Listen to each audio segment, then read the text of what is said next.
Crossing dimensions of time and space. Technology beyond comprehension.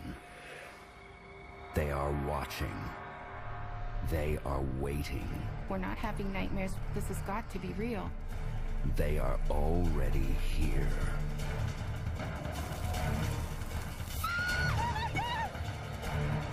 No matter where we went, they would always find us.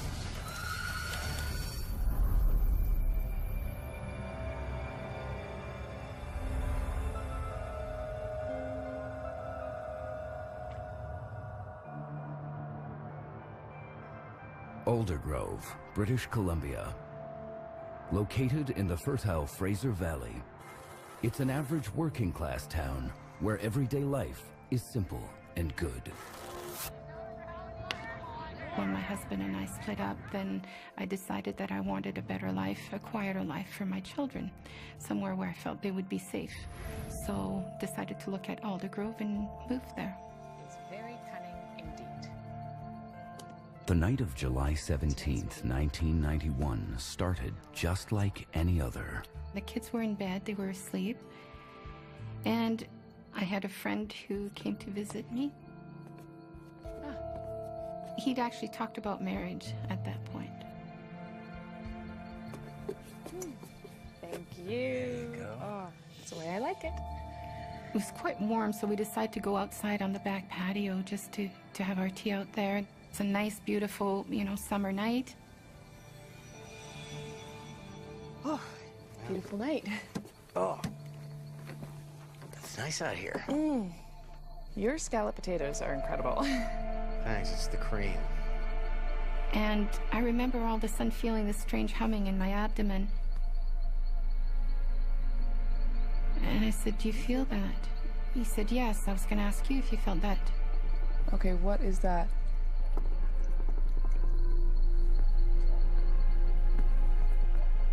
That's weird. And I said, "Look up." Tom. Wow.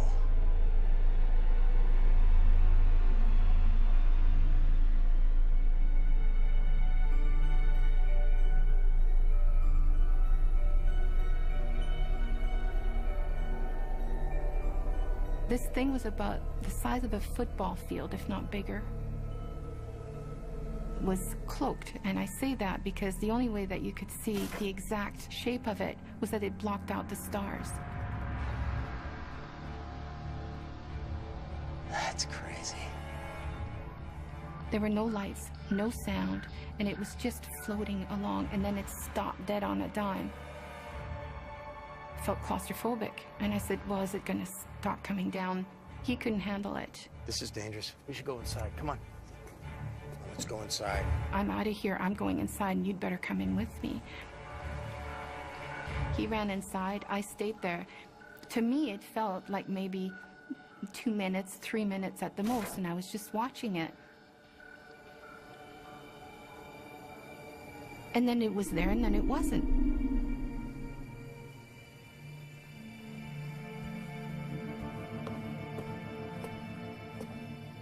There you are. He just said, "Where have you been? Where'd you go? I've looked all over for you. You've been gone for quite a while." What? I've been right here. I'm watching whatever that was. Listen, I came out with the tea and you left. I said I didn't go anywhere. What are you I talking looked everywhere about? for you. I went into the woods. I went to the end of the driveway trying to find you. An hour. I said I was outside, just for a few minutes.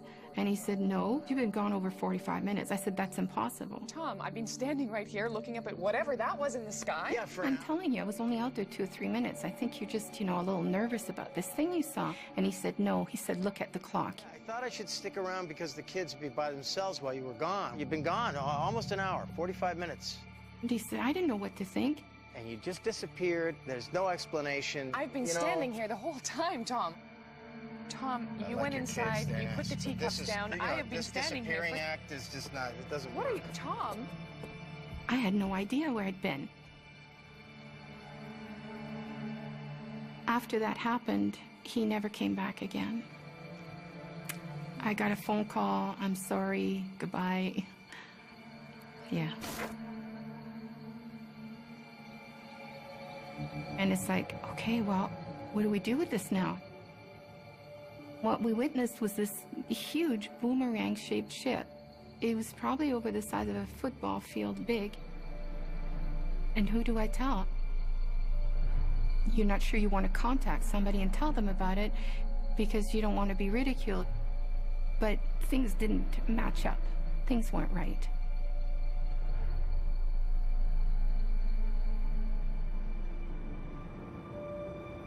And then the next day, I contacted the planetarium in Vancouver. I said, did you get any other calls? And they said, no, but I'll put you in touch with Vancouver, UFO Vancouver, BC. And didn't even realize there was such a thing. Investigators from the UFO Reporting Center in British Columbia take Corina's case. UFO investigators told her that there was 15 other reports that night of similar objects. I've gone through the records of UFO BC, and we've had about 8 UFO reports of boomerang-shaped craft. It just confirmed that what we had seen was not imaginary. There really was something, because there had been other eyewitness reports that night. Is interstellar travel possible?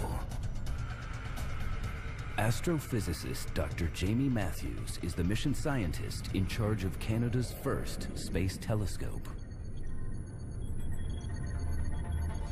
I think it's important to keep in mind that the distances between stars are so vast that if you're traveling in the conventional sense, and if you're restricted by the universal speed limit of the speed of light, 300,000 kilometers per second, it's a high speed, but even at that incredible pace, it takes years to cross the distance between even the nearest neighboring stars.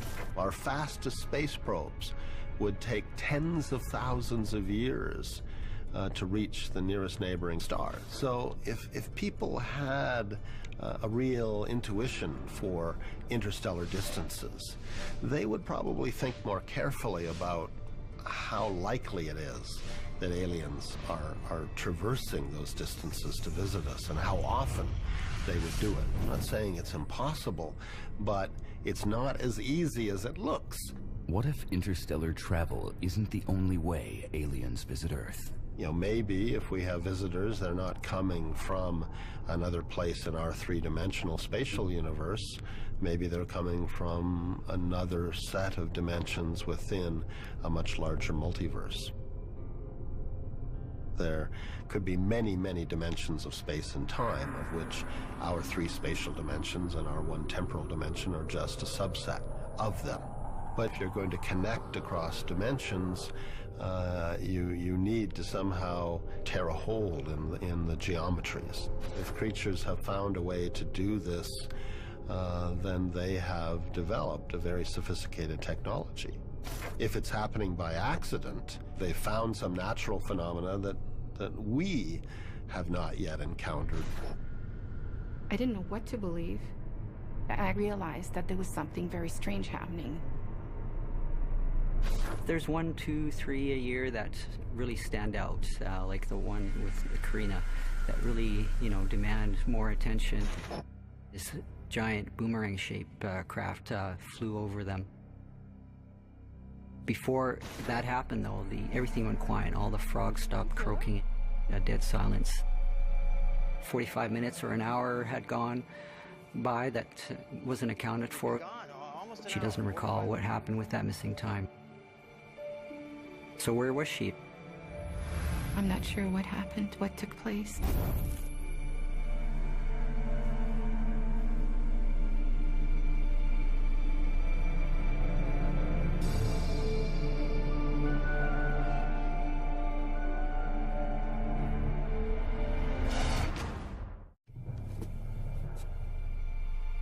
In July 1991, a massive object hovers over Corina Saebels' house in Aldergrove, BC. Oh, that's crazy. Corina learns that she disappeared for more than 45 minutes, missing time she can't account for. There you are. Yeah, I'm Tom, I've been standing right here looking up at whatever that was in the sky. Yeah, for an hour. An hour, Tom. Okay, this is really weird because this now makes me think of what happened as a child. Didn't really know what name to put to it, what it was.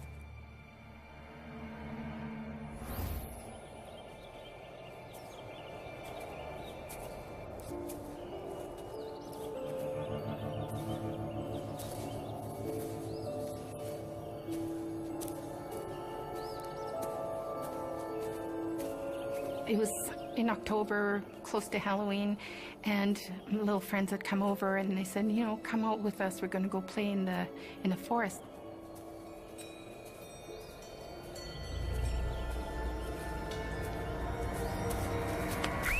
Haha, you're it. Don't scare me like that.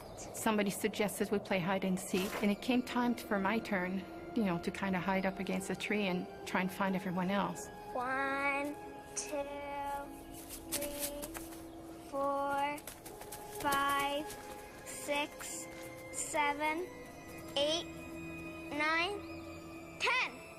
Ready or not, here I come. Then there was no sound. I couldn't hear the children. I couldn't see them. Come on, guys, where are you?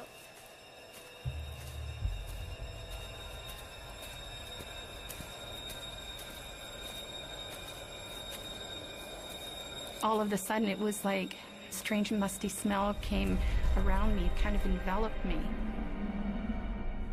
And it was like shivers. And then the next thing I know, I've got this fear inside of me. I'm just terrified.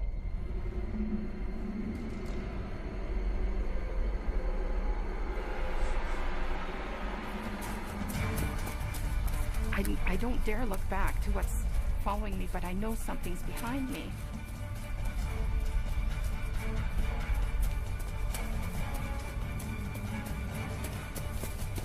Finally, I reached my home, and everybody is panicking. My parents are crying, and, you know, they're screaming, where have you been? All the kids have been back for a long time. Where were you?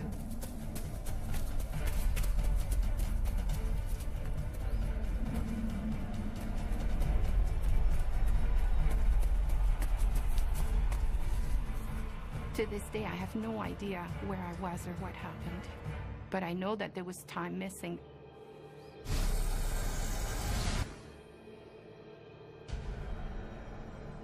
There's an enormous number of sightings where there's missing time involved, where people don't remember what happened to them directly after this 2 or 3 hour gap in their life. So this is typical of abductees. So at that time, he just explained that abduction, you know, was when they come and they would take these people and they do things to them. And they sometimes return from abduction events with unusual marks and scars and bruises on their body. But the key word here is scars. They return with fully formed scars that were not there the day before. And that is biologically impossible. And I said, well, some of that's starting to make sense now, because I would wake up and I would have certain marks on my body. And he said, well, you know, some people who claim they've been abducted have what we call a scoop mark. So it can be on your leg or somewhere else on your body. Since I was a child, I've had a mark on my leg. I don't know where it came from. I mean, I never really understood what was going on.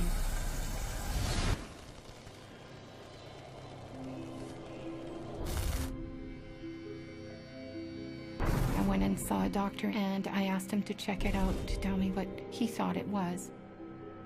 He didn't really come up with a specific answer. Is the unexplained mark evidence of an abduction experience? Well, definitely you question yourself. I never have taken any drugs. I didn't drink. I still don't. You feel absolutely and totally alone because you don't know who's going to believe you. I mean, if I was listening to someone else at that time, I would have said, I don't know if I should believe this. Over the next few weeks, Corina tries to put the sighting behind her. I had put the children to bed and I went to bed myself, and I just, you know, closed my eyes.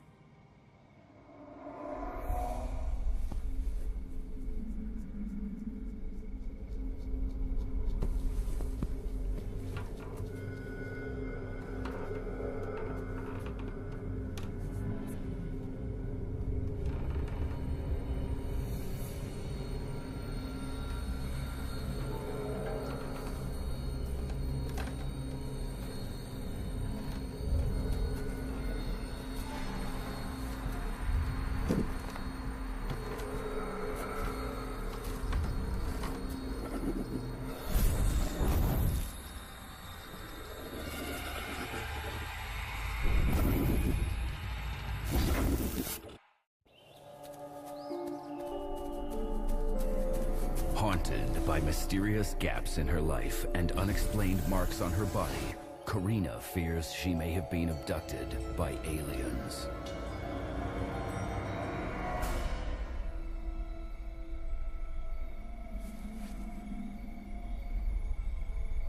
Weeks after witnessing a large object hovering over her house in Aldergrove, British Columbia, things take a nightmarish turn.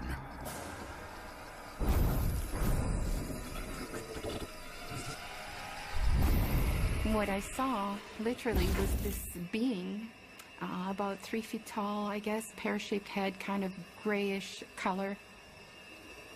I felt terrified. There was a feeling, a sense that I'd seen him before, but wasn't positive. So I would see its image, like it would be there, and then its image would appear in front of it, and in front of it, and in front of it. So I don't know how else to describe that. It was kind of floating into her room.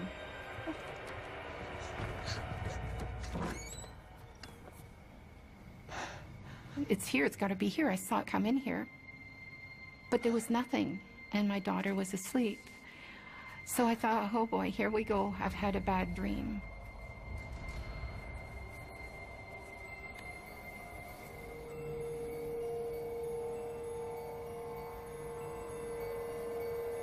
I seriously thought of putting myself in a psych ward. It's when those things happen, it's the first thing I think of is my children. How can I protect them? How can I stop all this? You know, on a mental, emotional, and spiritual level, you begin to question everything. I was brought up Catholic. So there's God, there's this, there's that, and then all of a sudden, well, who are we? Where are we really from? Who are these beings, and what is it all about? Why are we here? And then you feel absolutely and totally alone. Dr. Caleb Scharf runs the Astrobiology Center at Columbia University, looking for clues as to whether or not there's life beyond Earth. We are trying very, very hard in modern science today to find out whether or not we are genuinely alone in our solar system or alone in the universe as a whole. So until very recently, we just didn't know for sure that there are other planets around other stars. With modern technology, we've been able to eke out the signatures of planets around other stars. The fact that there are so many planets out there is quite surprising, because it means that planets form incredibly efficiently in this galaxy and probably in the universe as a whole. And that means that the opportunity for there to be planets a bit like the Earth or somehow similar enough to harbor life goes up enormously. I think we're sitting at 763 confirmed planets and more than 2,000 candidate planets. Our galaxy is packed with planets. There are more planets than stars. And we didn't know that a few years ago. And among those planets are a huge number of smaller planets that may be rocky, terrestrial-like planets, a bit like the Earth. The Goldilocks zone, which is sometimes called the habitable zone, is the region around a star where if you placed a planet like the Earth, it has the possibility of having a surface temperature somewhere between the freezing point and the boiling point of water. In other words, it's at the right distance from the star to be kept at a nice temperature. And the reason we're so interested in a planet that can have liquid water on its surface is that life can't exist without water in a liquid form. If you think about Earth, all the oxygen that we breathe essentially comes from plants and microorganisms. And a lot of the chemistry of our planet has been determined over 4 billion years of evolution by the microbial organisms living here. So when we look at alien worlds, what we're really looking for are the signatures of that kind of life. We're looking for environmental clues that life is playing a role in what happens on the surface of that planet. Obviously, we make a lot of assumptions when we talk about things like the Goldilocks zone and the need for water, because we're assuming that life out there somehow like life here. Is that right? We don't know, is the real answer. But we need to start somewhere, and the best way to begin is to use what you know as a template in the search for new things.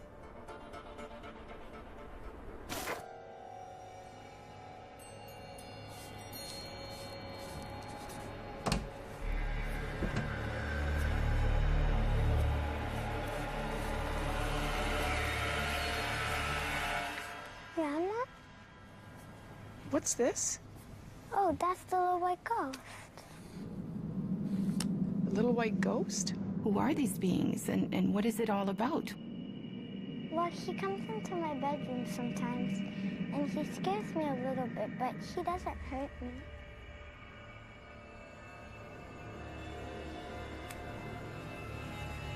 Sweetie, who's that? And then my daughter says, I don't like the pumpkin head man. Well, he said that he's the doctor. The doctor? Yeah. I'm really scared of him because he hurts me. He scares me a little bit. Oh, that's the doctor. That's the doctor. That's the doctor. After discovering her daughter has been painting disturbing images, Corina Saebels is convinced something has been visiting her daughter's room in Aldergrove, British Columbia.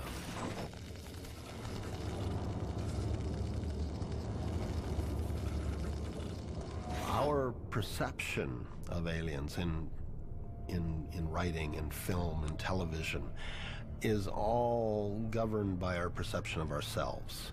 And so we try to have wild extrapolations, but really we can't because we have only one example of complex life here on Earth. Alien life may not look so different from us. It may have 2 arms, 2 legs, 2 eyes, and so on, because that is a natural solution to the problem of having a functioning organism. Life has to subscribe to the same rules that govern us here. The laws of physics, the laws of chemistry and biochemistry and so on. But how they manifest themselves, you know, how you go from simple organisms to complex organisms, it seems logical to us based on what we know about life here. We're saying, okay, you know, well, they've got to have like 2 eyes and stereoscopic vision. They should have 2 legs to balance themselves, you know, or whatever. But well, who knows? The other side of the coin is that evolution is a much more random process, in which case there could be alien life out there that has no resemblance to us whatsoever, but it senses things, it moves, it thinks, but it does it in a very, very different way. That too is a valid viewpoint. We just don't know yet which way it's going to go. Every time that we have had the capability of looking at the universe in different ways, to open our eyes to new regions of wavelength in the electromagnetic spectrum, or new time scales, or new distances, we've been surprised.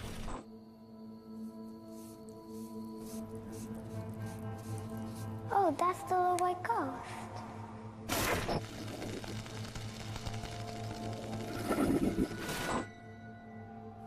When my daughter ended up telling me about the doctor, it definitely brought me back to what really happened in Aldergrove.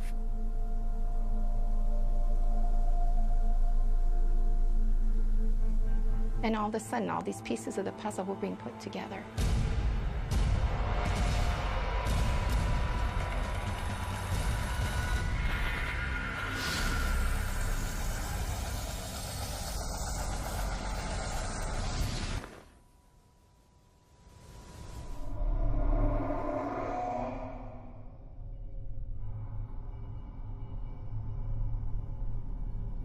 I remember being taken up in a very, very large ship, for lack of a better word. It was a gigantic room, and it was round. It wasn't lit very well. It was subdued lighting. It had a strange smell in the air, very cold. And I would just be placed on this stainless steel table.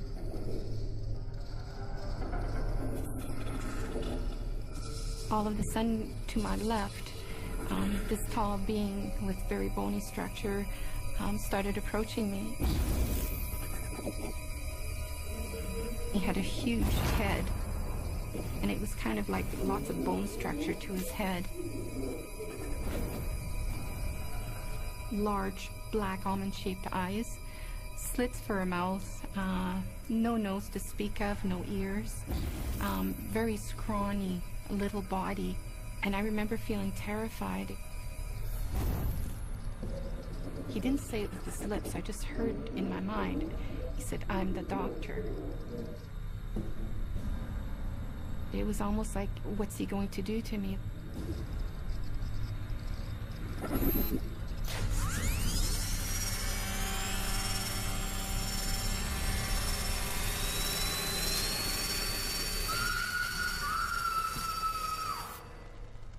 Dr. David Jacobs has spent 25 years researching the abduction phenomena.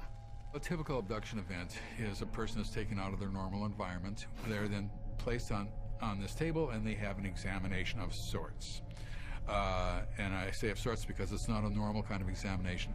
Routinely, sperm is taken and eggs are harvested.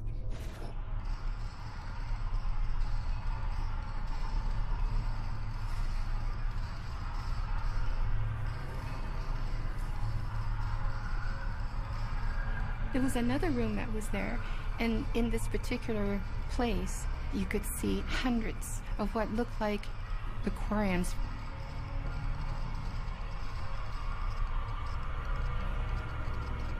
And all these fetuses were in them. And I remember thinking, oh my God, and realized that they're coming, implanting women, and then they come back and they remove fetuses from us. And this is what virtually all women say. And the goal is the production of these hybrid human-looking beings. Cross between alien and human.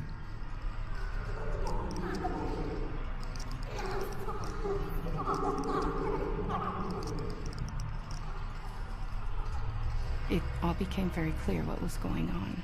I always seemed to have female-type problems, and my mother had them as well. We would be pregnant, and then we would no longer be pregnant. We'd have miscarriages, but never actually found a fetus. Sorry.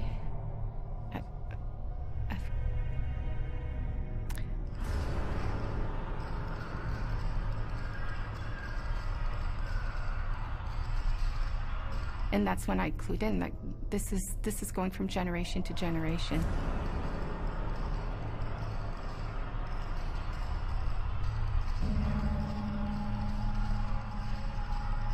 If you work with an abductee, there's almost a certainty that either their mother or their father or both were abductees. Now, if that's the case, and it's intergenerational, it also means, it works the other way, it means that the children will be abductees.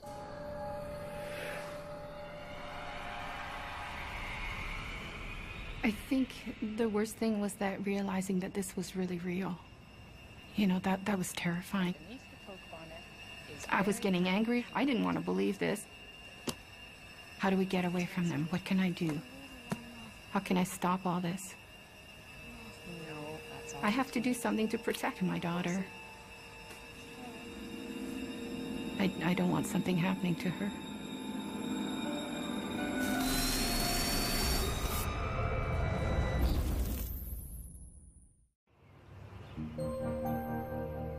Looking for a safe haven from the haunting experiences in Aldergrove, British Columbia, Corina Saebels picks up and moves her family to the heart of the Okanagan Valley. One morning I just woke up and something told me, grab some boxes, you're moving. And I can't explain it any other way. I know it sounds silly, but that's the way it felt. And for the next 12 years, Corina and her daughter find peace. Kelowna is like the U.S.'s California. Very warm weather, semi-desert. Summers are great.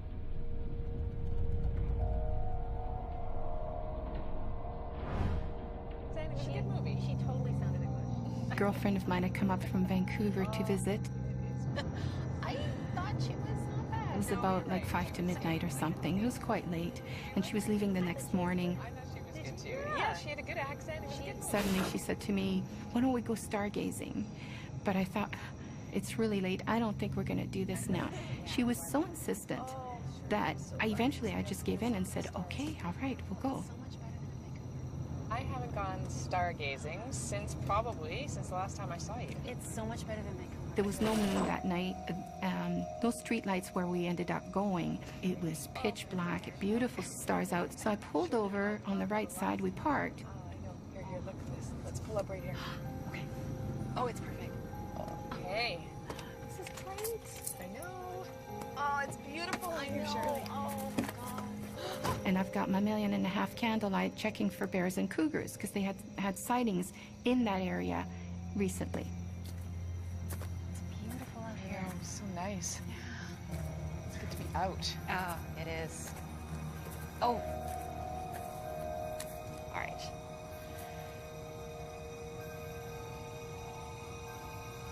Okay, that's really weird. Right away, she said there's like 3 pinpoints, like stars in the sky. And they're green. They're neon green. They're coming together in a triangle, but they're green. I don't know, what is that? Airplanes don't do that, helicopters don't do that. Something's going on. They're moving in. I turned on my light just because I was scared.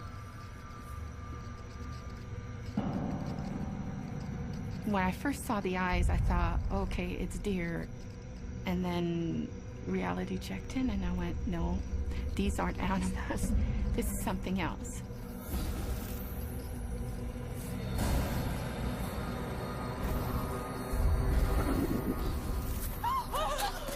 And once I realized what they were, then I really panicked. I tried yelling and my voice wouldn't hardly come out. I think I was so terrified that I couldn't speak, I couldn't breathe. And I'm trying to tell her to get back in the car. I'm trying to get back to my door, but it's like I'm going in slow motion and that I'm walking in quicksand.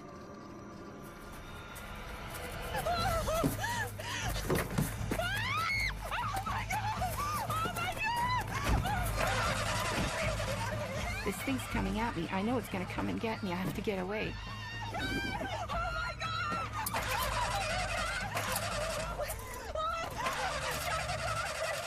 I said, it won't work. It's not coming.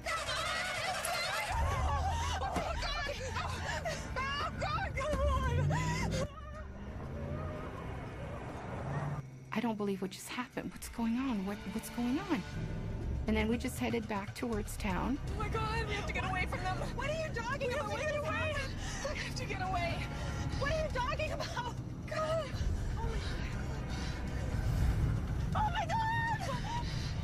Oh my God, it's right behind us. We're going in here. I said, I can't go home. I can't take these things to my daughter.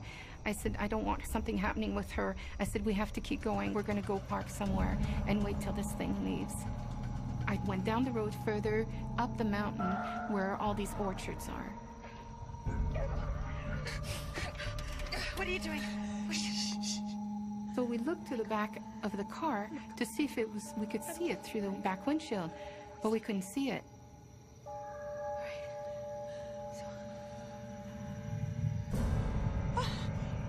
And it was above us. It was above the vehicle.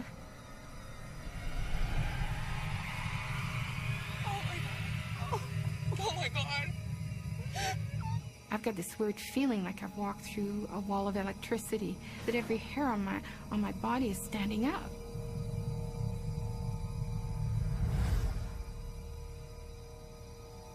It's gone. Okay. What's going on with your clock? Corina, why is it saying that? Why is it saying... Oh my gosh. Why is it an hour off? She mentions to me there's an hour's missing time, and we just got there. How can it be that an hour's missing? Why is it an hour off? Why is it... Oh my God. Why is it an hour ahead? We have to go. We have to go. My daughter. What are you talking about? My daughter. Oh my God.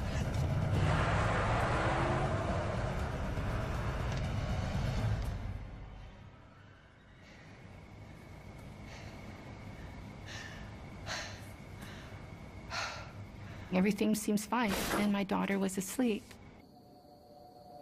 But deep inside me, some other part of me understood that there was nothing I could do to stop these things from coming back. 3 points, like they're stars? I don't know, but they're moving. And they're green.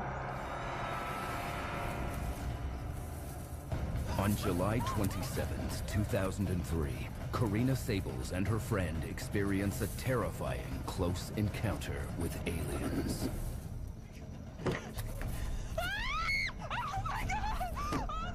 Fearing for her daughter's safety, Corina races home only to discover, much to her relief, all is well. Corina immediately reports the incident to UFO investigators in British Columbia.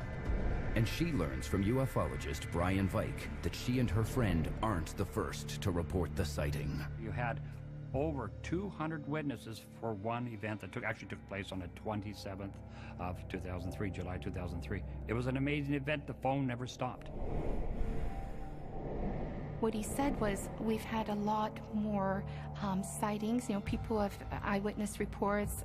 We have people calling us. We have people emailing us with the same things that you've seen. You saw these green lights going around the sky and hovering and going back and forth and then up and down and then shooting off into the distance. It was incredible. The object ended up coming over the mountains, did 90-degree turns, dropped down over lakes. It did another 90-degree and turned off. Went over top of people's vehicles on the highway. It was bizarre.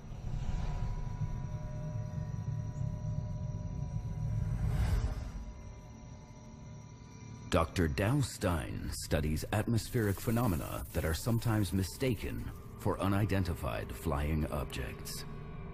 The meteor is a small lump of material that has come loose in the solar system, that's become bound to Earth by gravity and plummets into Earth because it doesn't have enough speed to keep it in orbit.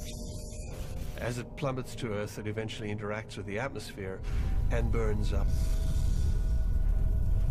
In many senses, what's happening is that the material in the meteorite is evaporating off the surface of the meteorite because of friction between this very, very high-speed flying object and atmosphere. Friction heats it up, evaporates materials off the meteorite, and it leaves them in a streak behind the meteor.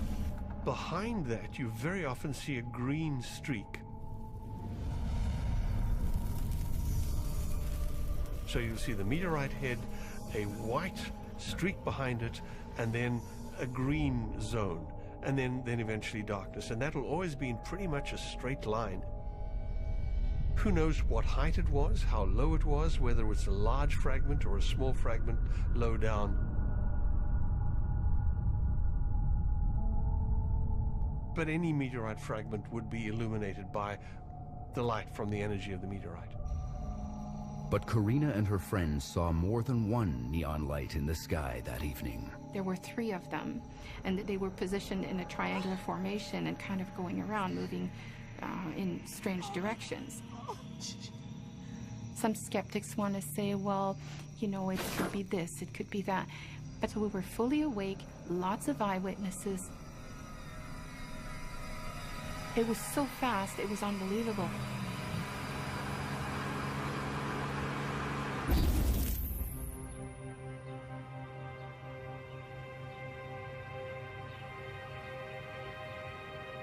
The next morning, Corina suffers from a massive headache.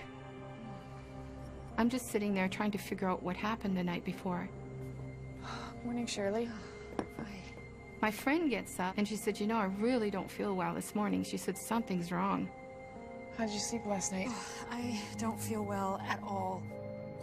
Yeah, I have a bit of a headache, too. Do you?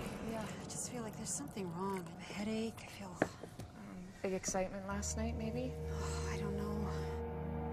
Oh my gosh, Shirley. Oh, yeah, my your nose is bleeding. Oh my God. Oh God, that's awful. Oh. Oh, Shirley, that's terrible. My nose? She's got a bleeding nose. Like, I've seen bleeding noses before. It was quite intense. And she says, You know, something's wrong. She said, I've got pain down my back. I've got something wrong with my back. I'll show you. It really hurts. I feel like I don't know what I did.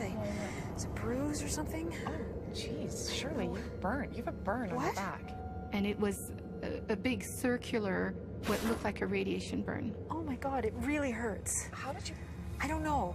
It really hurts. Hey, sweetie. I don't feel so good. Nikki, you look awful. Yeah, I feel like I'm gonna throw up. Okay.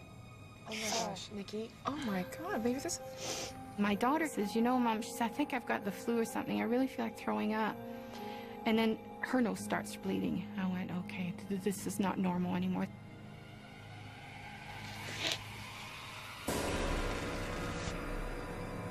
It hit me like a ton of bricks, and I went, no matter what I did to try and keep them away, they still got to her. They got to my daughter. That's why she also has a bleeding nose. And there was nothing I could do.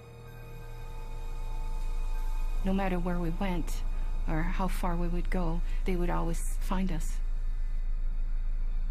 For Corina, the recent experience confirms her worst fears. The last experience left me pretty raw and open again, you know, to remind me that they are in control, or that they can still come and do what they want, and that there's nothing I can do about it.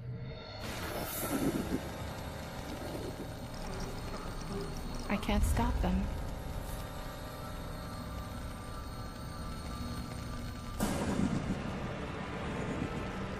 No matter where we went or how far we would go, they would always find us.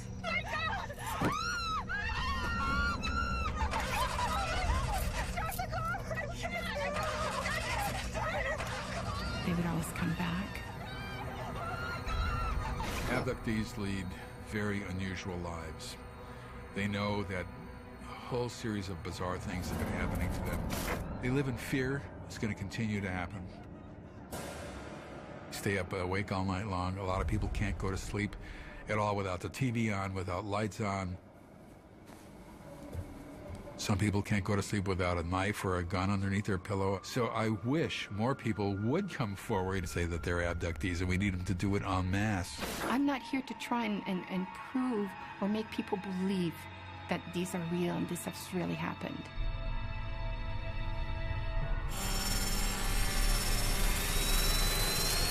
You can't let this consume you, because if you do, you won't survive.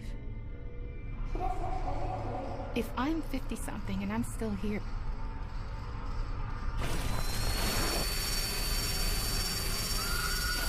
then they're probably not going to kill me. They may take me again, but I'll still come back. And I may not be able to protect my children. But they've watched me.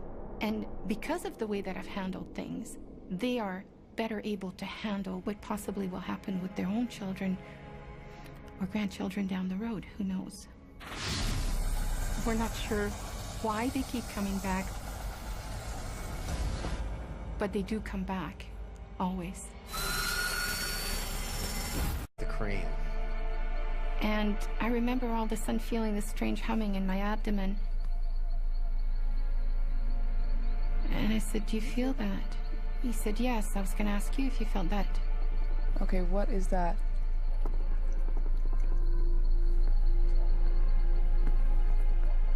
That's weird. And I said, look up. Tom. Wow.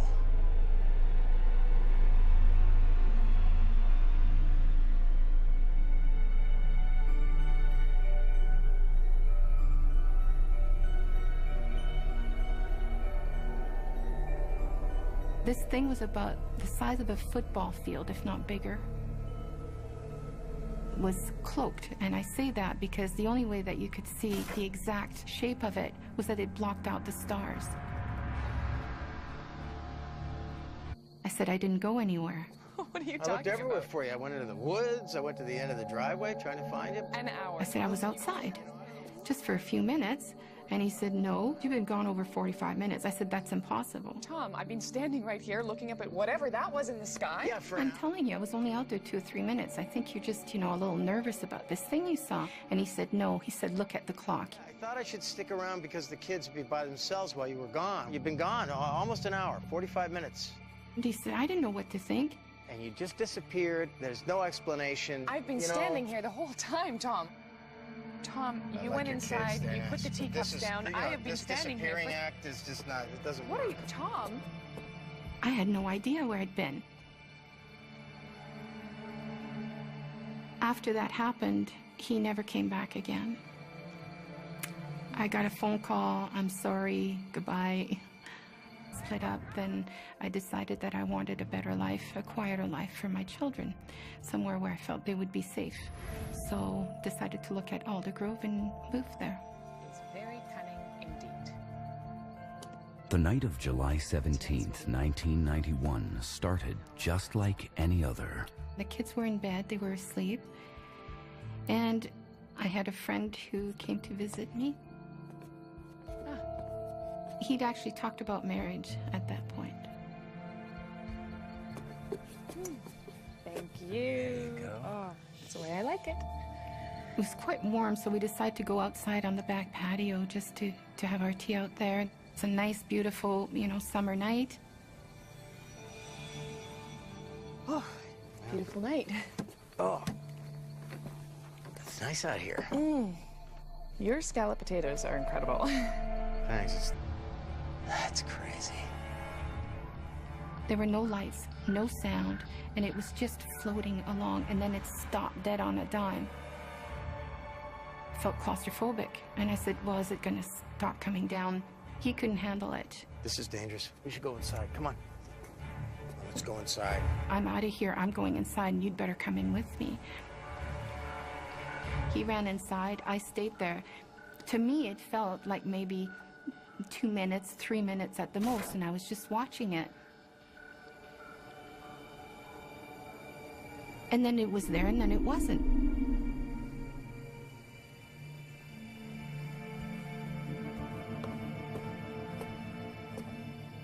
There you are. He just said, where have you been? Where'd you go? I've looked all over for you. You've been gone for quite a while. What? I've been right here. I'm watching whatever that was. Listen, I came out with the tea and you left. Crossing dimensions of time and space. Technology beyond comprehension. They are watching. They are waiting. We're not having nightmares. This has got to be real. They are already here.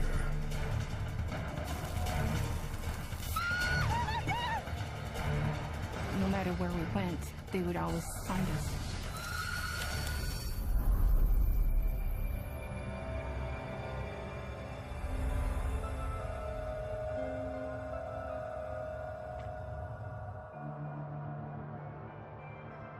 Aldergrove, British Columbia. Located in the fertile Fraser Valley, it's an average working-class town where everyday life is simple and good. When my husband and I